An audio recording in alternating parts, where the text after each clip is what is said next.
महेंद्रगढ़ में कॉलेज की परीक्षाओं के दौरान धांधली के आरोप सामने आए हैं। मामला गांव मित्रपुरा स्थित एमआर कॉलेज का है, जहां इंदिरा गांधी यूनिवर्सिटी के सेमेस्टर एग्जाम चल रहे थे।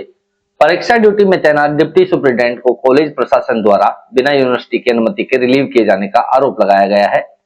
डिप्टी सुप्रिंटेंडेंट नरेश ने बताया कि वह सुबह ड्यूटी पर पहुंचे थे, लेकिन कॉलेज प्रशासन ने उन्हें यह कहते हुए बाहर जाने को कहा कि आपको रिलीव कर दिया गया है। नरेश के अनुसार यूनिवर्सिटी से कोई लिखित सूचना या अनुमति उन्हें नहीं थी। इसके बावजूद उन पर बार बार दबाव बनाया गया और धमकी देकर ड्यूटी से हटा दिया गया। नरेश का आरोप है कि कॉलेज प्रशासन की ओर से नकल कराने का दबाव बनाया जा रहा था, लेकिन उन्होंने नकल की अनुमति नहीं दी। उन्होंने बताया कि इस कॉलेज में अब तक 3-4 परीक्षाएं हो चुकी हैं और इनमें नकल के कई मामले सामने आए हैं। उनके अनुसार करीब 20 से 30 यूएमसी के मामले बन चुके हैं। वहीं कॉलेज परिसर और गेट के बाहर नकल की पर्चियों के ढेर मिलने की बात सामने आई है, जिससे मामले ने और तूल पकड़ लिया।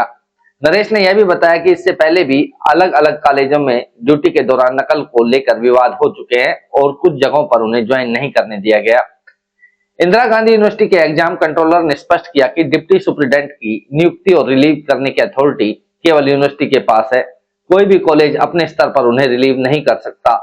इस मामले में जो रिलीविंग लेटर दिया गया था उसे बाद में वापस ले लिया गया, क्योंकि वह लीगल रूप से मान्य नहीं था। एग्जाम कंट्रोलर के अनुसार यह पूरा मामला एक मिसकम्युनिकेशन का था और अब डिप्टी सुप्रिंटेंडेंट पूरी तरह से ड्यूटी पर हैं।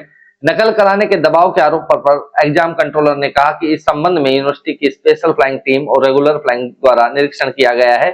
फ्लाइंग टीम सेंटर सुप्रिंटेंडेंट और संबंधित अधिकारियों की रिपोर्ट के आधार पर पूरे मामले का आकलन किया जाएगा।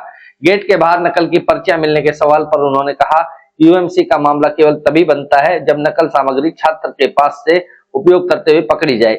बाहर मिली पर्चियों पर सीधे तौर पर टिप्पणी नहीं की जा सकती। यूएमसी मामलों में तय प्रक्रिया के अनुसार जांच होती है और अंतिम निर्णय यूनिवर्सिटी स्तर पर लिया जाता है। सर ये रिलीव कर दिए इन्होंने बिना यूनिवर्सिटी के बिना यूनिवर्सिटी के इंटीमेट के मुझे रिलीविंग कर दी। सुबह में ड्यूटी पे आया तो अब मैं सर से बात हुई है, कंट्रोलर साहब से, उनसे उन्होंने कहा कि जब तक हमने आए तब तक आप यहाँ से जाओगे नहीं। ये मेरे को बार बार धमकी दे रहे हैं, बाहर जाओ। आईजीयू का है, सेमेस्टर एग्जाम चल रहे हैं। ये सर जालसाजी कर रहे हैं, बार बार मुझको धमका रहे हैं, प्रेशर बना रहे हैं नकल करवाने के लिए।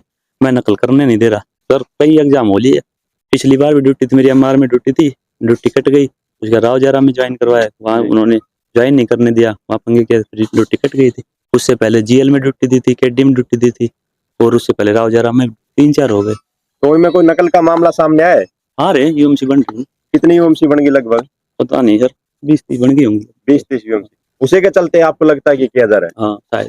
ठीक है, अपॉइंटेड है और जो इनकी अपॉइंटिंग अथॉरिटी वो यूनिवर्सिटी है, तो इनको रिलीव जो कर सकती है केवल यूनिवर्सिटी कर सकती है, या ये कभी अपनी स्वेच्छा से कोई, मान लीजिए किसी के साथ कोई प्रॉब्लम हो जाए या कोई कॉलेज नहीं कर सकता। ये कुछ मिसकम्युनिकेशन था, वो बता दें। जो जरा ड्यूटी पे रहेंगे, ड्यूटी पे है, कुछ नकल करने के दबाव का भी आरोप लगाया गया। देखिए क्या होता है कि ये अब जैसे मैं आ जाया, हमारी फ्लाइंग है वो उस पर बेटर बता सकती है, क्योंकि मैं तो आज इस इशू को सॉल्व करना आया था। फ्लाइंग की जो रिपोर्ट आएगी उसके बेसिस के बाद मैं आपको बताऊंगा क्या कुछ। कौन से सेमेस्टर की परीक्षाएं हैं? ये सर ऑड सेमेस्टर की परीक्षाएं हैं, 1st, 3rd, 5th, 7th, 9th depending जैसे चलता है उसकी हो रही है। तो आज आपने जांच भी की सर एग्जाम? आज मैं जब आया था मैं आया हूँ, मेरे साथ में 3 जने और आए हैं। 2 हमारी स्पेशल फ्लाइंग है जो वीसी साहब ने बना रखी है, उसमें प्रोफेसर मुकेश यादव है पॉलिटिकल साइंस के, प्रोफेसर सतीश जी हैं इकोनॉमिक्स के, उन्होंने छापा मारा, हमने मारा। हम जब आए थे हमें कुछ नहीं मिला, लेकिन हमारे से पहले जो रेगुलर फ्लाइंग आती है वो भी होती है, प्लस डॉक्टर साहब की और जो सेंटर सुपरिटेंडेंट है उनकी रिपोर्ट भी आती है। तो हम सारी चीज देखते हैं, उसके बाद आकलन कराते हैं। तो सर जो पहले वाले परीक्षा थे उनके डिप्टी सुपरिटेंडेंट कौन थे? क्योंकि तो बाहर थे। नहीं, डॉक्टर साहब ही है, डिप्टी सुपरिटेंडेंट यही है, और जो सेंटर सुपरिटेंडेंट है वो ऊपर लगे हुए हैं जी। इनको तो घुसने नहीं दिया गया, तो क्या लगता है? नहीं, वो कुछ मिसकम्युनिकेशन मैंने बताया था, वो इनका था, और हमने क्लियर कर दिया है कि ये यूनिवर्सिटी का ऑथराइज है। मैंने जैसे पहले बताया कुछ नकल की पर्चियां भी हैं सर गेट के बाहर या? देखिए गेट के बाहर का तो नकल की पर्ची का मैं नहीं कह सकता। नकल जो अगर काम कर रहा है कोई, वहां पे जब उसके पोजीशन में पकड़ी जाती है, हो सकता है ये गेट के बाहर हो सकता है किसी ने पढ़ के डाल दी हो, या नकल की भी वो पुरानी है, अब की है, रिलेटेड है, नॉन रिलेटेड है। क्योंकि एज पर यूएमसी रूल ये होता है कि जो स्टूडेंट है उसके पोजीशन में पाई गई, यूज करते हुए पाई गई, उसके हिसाब से होता है। गेट के बाहर का तो देखिए मैं कमेंट नहीं कर सकता। आपके साथ कुछ यूएमसी भी बनी है? देखिए यूएमसी हर कॉलेज से जब आती है, मैं आपको एक प्रोसीजर बताऊं, अनफेयर मींस कमेटी बनाई जाती है, उसमें यूनिवर्सिटी के प्रोफेसर रहते हैं, प्लस एक एडेड कॉलेज का या जो प्राइवेट कॉलेज के एक सीनियर प्रोफेसर होता है।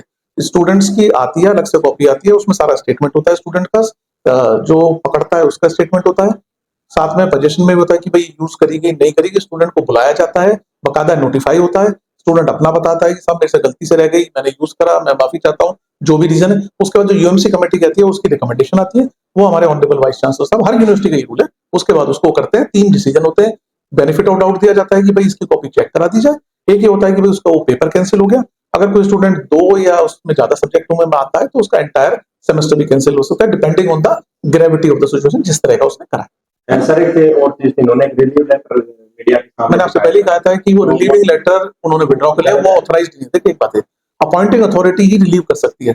अब ये बात हो जाएगी मैं किसी को रिलीविंग लेटर दे दूं जबकि मैं उसे अपॉइंट करने की अथॉरिटी नहीं है, तो वो नहीं था, कोई प्रशासन को इस तरह का कोई कार्रवाई पूरा। देखिए वो तो अब एक वीसी साहब जो है प्रॉपर वो सारी चीजें होंगी, मैं अभी एकदम से नहीं कर सकता, लेकिन मैंने आपको बता दिया कि जो ऑथराइज्ड नहीं है वो नहीं है, he is very much on duty, और उन्होंने अपना लेटर विड्रॉ कर लिया क्योंकि उस लेटर की सैंक्टिटी लीगल सैंक्टिटी नहीं है।